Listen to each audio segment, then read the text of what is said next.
আজ আমি খুবই আনন্দিত। নিজের হাতে যে ছোট্ট চেরি গাছের চারাটি রোপণ করেছিলাম, আজ সেই গাছে প্রথম ফল ধরেছে আর পেকেও গেছে, একেবারে লাল টুকটুকে। প্রতিদিন একটু একটু করে যত্ন নিয়েছি, পানি দিয়েছি, দিয়েছি ভালোবাসা। আজ সেই গাছ আমাকে তার মিষ্টি ফল উপহার দিল। এই অনুভূতি সত্যিই ভাষায় বোঝানো যায় না। এটা শুধু একটা ফল না, এটা আমার ধৈর্য আর ভালোবাসা, বিশ্বাসের ফল।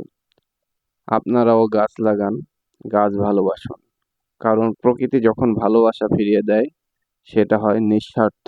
বন্ধুরা, তোমাদের বলবো, গাছ লাগাও, এটাকে ভালোবেসে বড় করো। দেখবে একদিন সেই গাছ তোমাকে শুধু ছায়া না, সৌন্দর্য বা ফলই দেবে না, তোমাকে দেবে জীবনের এক পরম শান্তির অনুভব। ধন্যবাদ। প্রকৃতিকে ভালোবাসুন, সে আপনাকে ফিরিয়ে দিবে তার আপন আলো।